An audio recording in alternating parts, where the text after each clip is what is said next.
మెరుపులు ఏర్పడినప్పుడు ఆ మెరుపు చుట్టూ లేదా ఆ ప్రదేశంలో సుమారుగా 30,000 డిగ్రీ సెంటీగ్రేడ్ల ఉష్ణోగ్రత జనరేట్ అవుతుంది. అయితే సూర్యుడి ఉపరితలం మీద 5,500 డిగ్రీ సెంటీగ్రేడ్ల ఉష్ణోగ్రత మాత్రమే ఉంటుంది. అంటే సూర్యుడి ఉష్ణోగ్రత పోలిస్తే సుమారుగా ఇది 6 రెట్లు అన్నమాట.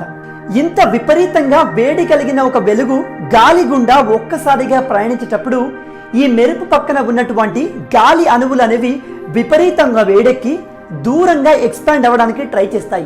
ఆ సమయంలో వాటి పక్కన ఉన్నటువంటి మిగిలిన గాలి యొక్క అణువులని వేగంగా విపరీతమైన శక్తితో ఢీ కొట్టడం లేదా నెట్టడం జరుగుతుంది. ఆ సమయంలో సౌండ్ కూడా జనరేట్ అవుతుంది. అదే మనకు ఉరుముల్లాగా వినబడుతుంది. అలాగే మీరు గమనించినట్టయితే మెరుపు ఏర్పడిన కొంతసేపటి తర్వాత ఉరుము శబ్దం వినబడుతుంది. ఎందుకంటే కాంతి వేగం శబ్దం యొక్క వేగంతో పోలిస్తే చాలా ఎక్కువ. అందుకే మెరుపు మరియు ఉరుము ఒక్కసారి జనరేట్ అయినప్పటికీ సౌండ్ కన్నా లైట్ ఎక్కువ స్పీడ్తో ప్రయాణించడం వల్ల ముందు మనకు మెరుపు కనిపించి ఆ తర్వాత శబ్దం వినబడుతుంది. ఫ్రెండ్స్, మీ అందరికీ ఒక చిన్న ఇంపార్టెంట్ అనౌన్స్మెంట్. మీకు మా తెలుగు స్టాప్ ఛానల్లో కేవలం నేను చేసే సైన్స్ అండ్ టెక్నాలజీ వీడియోకి సంబంధించిన నోటిఫికేషన్ మాత్రమే కావాలనుకుంటే కింద డిస్క్రిప్షన్లో మా తెలుగు స్టాప్ టెలిగ్రామ్ ఛానల్ యొక్క లింక్ ఇచ్చాను. దాన్ని క్లిక్ చేసి అందులోకి జాయిన్ అయిపోండి.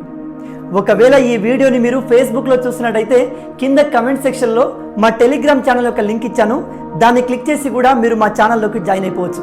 దాంతో నేను చేసే ప్రతి వీడియో నోటిఫికేషన్ మీకు వెంటనే వచ్చేస్తుంది. వెక్కిళ్ళు రావడం అనేది సర్వసాధారణం. వయసుతో సంబంధం లేకుండా ఇవి అందరికీ వస్తుంటాయి. అసలు మనకు వెక్కిళ్ళు ఎందుకు వస్తాయి?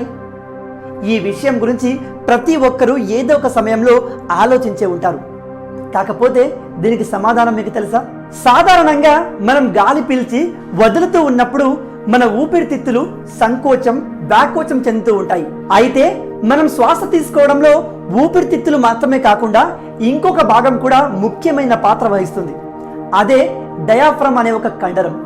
ఇది ఊపిరితిత్తులకు క్రింద భాగంలో ఉంటుంది. ఈ డయాఫ్రమ్ కింద కదిలినప్పుడు ఊపిరితిత్తులు ఎక్స్పాండ్ అవ్వడం వల్ల గాలి లోపలికి వస్తుంది.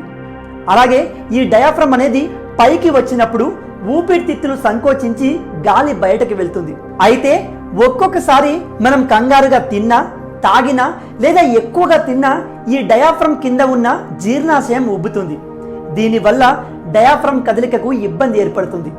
అప్పుడు డయాఫ్రమ్ చిన్న చిన్న కదుపులు చేస్తుంది. అవే మనకు వచ్చే వెక్కిళ్ళు. అయితే ఇలా డయాఫ్రమ్ కుదుపులు ఇచ్చినప్పుడు ఒక్కసారిగా గాలి లోపలికి వస్తుంది. కానీ మన గొంతులో ఉండే ఓరల్ కార్డ్స్ అనేవి ఒక్కసారిగా వేగంగా వచ్చిన గాలిని ఊపిరితిత్తులోకి వెళ్లకుండా ఆపేస్తాయి. అందుకే మనకు వెక్కిళ్ళ శబ్దం వస్తుంది.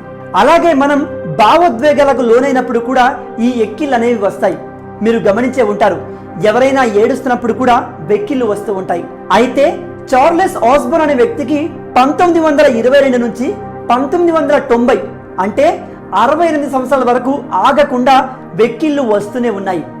గిన్నిస్ బుక్ వరల్డ్ రికార్డ్ ప్రకారం 68 సంవత్సరాల్లో ఇతనికి 48 కోట్ల వెక్కిళ్ళు వచ్చి ఉంటాయి. చివరికి 1990 సంవత్సరంలో ఇతనికి వెక్కిళ్ళు ఆగాయి. కానీ ఆ తర్వాత సంవత్సరమే అతడు చనిపోయాడు. సో గైస్, విన్నారు కదా, మొత్తంగా ఈ కారణాల వల్ల మనకు ఎక్కిళ్ళు వస్తుంటాయి. సో గైస్, మొత్తంగా ఇవి ఈ వీడియోకి సంబంధించిన పూర్తి విషయాలు. ఈ వీడియో మీకు ఏ విధంగా అనిపించిన విషయాన్ని కింద కమెంట్ సెక్షన్లో తెలపండి. అలాగే ఈ వీడియో కనుక మీకు నచ్చినట్టయితే వీడియోని లైక్ చేయండి, షేర్ చేయండి.